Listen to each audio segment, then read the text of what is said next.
to pay back his debt to the American people. We need to make sure that this is going to work for Pacific Lumber to the extent that they have to play the card to give it back. And there's a good reason why they should do so. What the solution is for them to make a donation of the headwaters to the public. That's the solution. It looked like him. I just saw big hair. I don't know. Daryl's probably going to speak pretty soon, and Judi Bari's going to speak. Yeah, you're going to help about The volume on the forest of standing dead trees, which are snags, which are really critical for wildlife habitat, especially big birds. Down logs, which is what they're proposing to do in the Headwaters Grove. Down logs, one of the most critical components in a forest, along with the standing live and dead trees. Down logs are like the future soil. They're the beginning of the food web. A redwood tree will be standing for maybe 1,000, 2,000 years.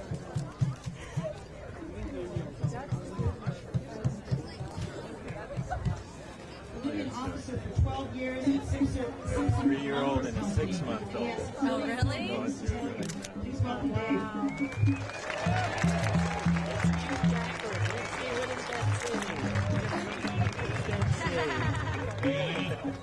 Are you showing your side? Your side out?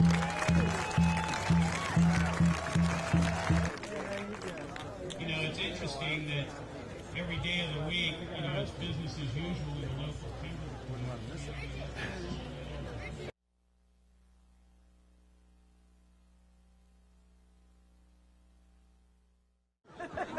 The thing to understand is that these trees have stood here for 2,000 years. And I think it's our turn, don't you? When the Indians lived here without our help, the trees were so tall that they could not see the future.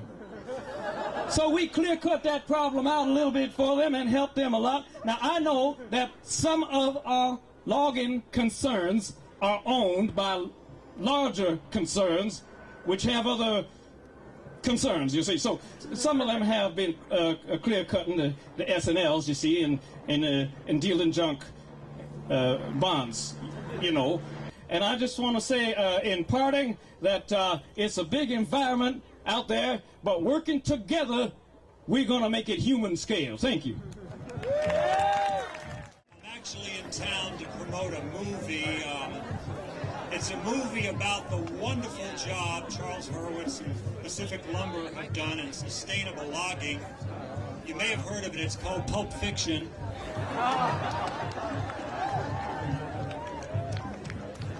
Why is it when we destroy something made by man, it's called vandalism? When we destroy something made by nature, it's called progress. Why is that?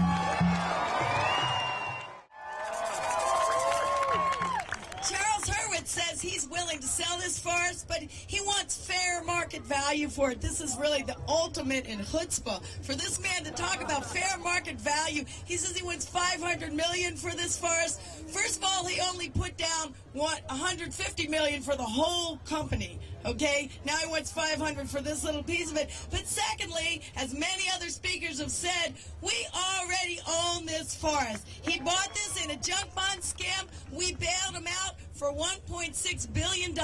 How many times does he want us to buy this forest? So what we're going to do, we're not going to buy this forest. We're going to go over there and take it back. And that's what we're going to do right now.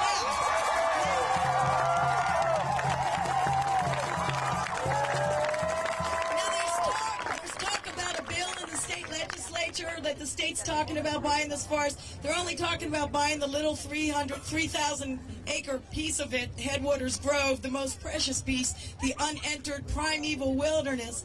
But they're talking about paying him for it, and there's no guarantee in that bill that he will stop cutting while they're negotiating. So that bill, forget it, okay? We're not interested in that bill. That's a waste of our time. But there's something more interesting happening in Congress, and that's that Pete Stark has announced that they are going to take congressional action to try to freeze this forest so that he cannot cut it, to hold it as collateral for the Debt for Nature swap.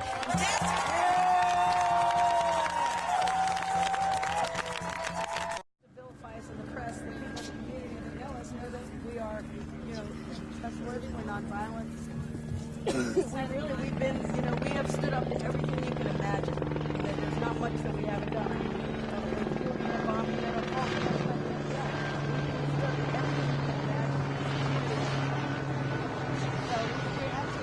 Unlike the national reputation we may or may not have, we are actually quite effective.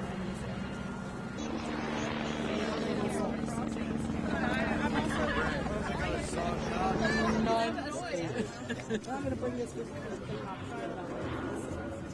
So are they going to announce now? Hey, we can get the other colors you're on.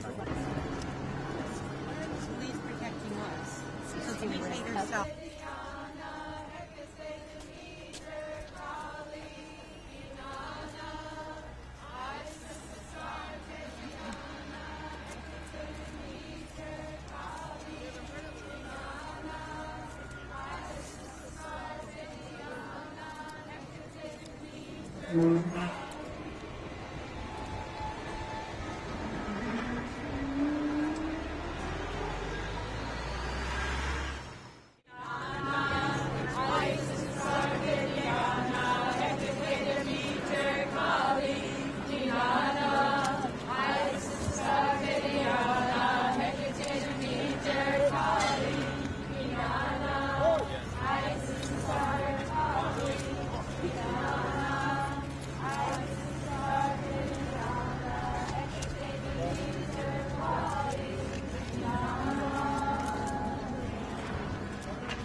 I don't need it. We already own it. Charles Horowitz has The owner of the property is advised to do that for permission.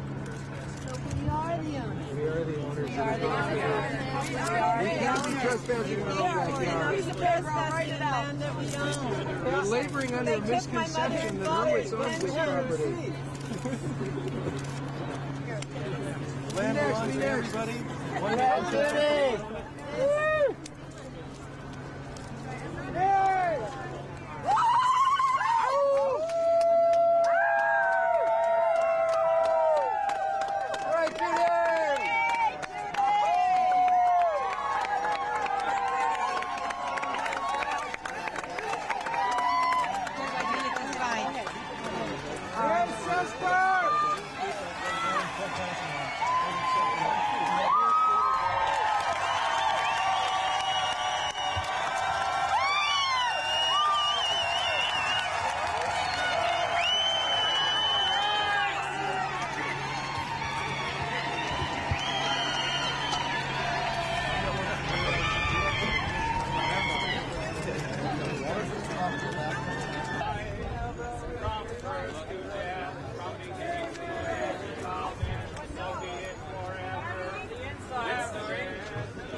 Okay, we own the property.